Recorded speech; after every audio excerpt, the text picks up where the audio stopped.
We were just driving along, heading into the park.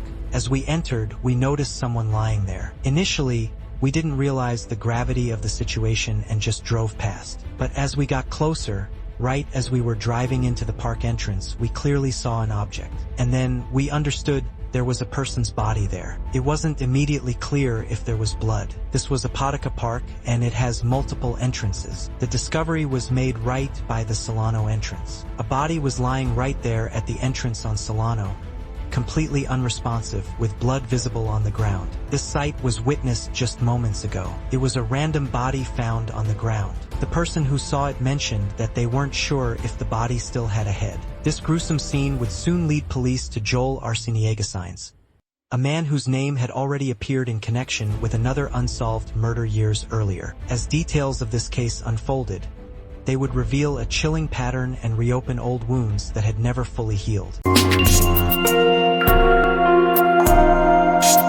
Back in 2017, Las Cruces was already familiar with Arciniega-Saenz's name. On April 24th, Detective Ricky Bardwell filed court documents following the fatal shooting of 21-year-old Benjamin Montoya outside a motel. That morning, Montoya and his pregnant girlfriend, Dakota Ocampo, had been staying with their friend Joel. But after an argument between Montoya and Ocampo escalated, police arrived to find Montoya shot in the chest. Witnesses gave conflicting accounts.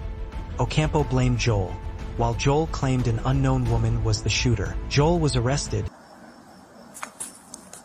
809-87, 893-87.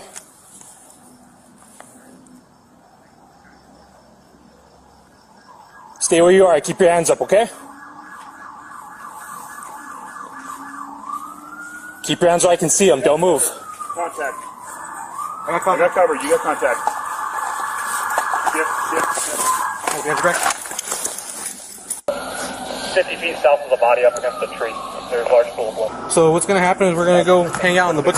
But about a year later, charges were dropped after new evidence surfaced. Ocampo owned a .38 caliber pistol, the same caliber used, but without the weapon itself, no charges stuck. To this day, Montoya's murder remains unsolved. Fast forward to 2021, when officers found 51-year-old James Garcia's decapitated body in Apodaca Park. All evidence quickly pointed back to Joel Arciniega-Saenz. Detained at the scene, calm and bloodstained, Joel was found near a knife and bloodied belongings. The crime was savage.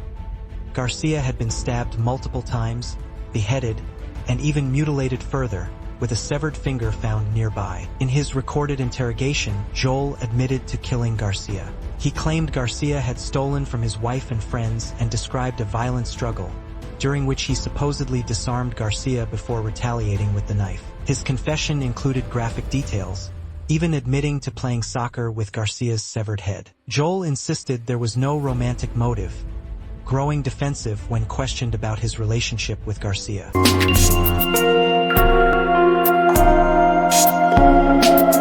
Following his confession, Joel Arciniega-Saenz was charged with open murder and held without bond. Nearly 4 years later, on March 5, 2025, he was convicted of first-degree murder and sentenced to life in prison without the possibility of parole. For James Garcia's family, this conviction offered some measure of closure.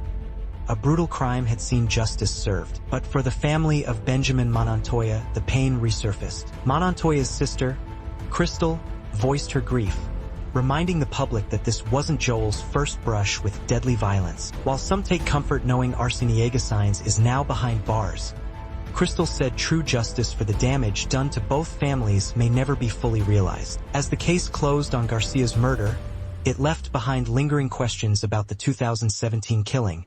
But, I mean, there's never going to be any justice for what he's done to my family and the family of the person that he killed. And a haunting sense that justice came too late to prevent further tragedy.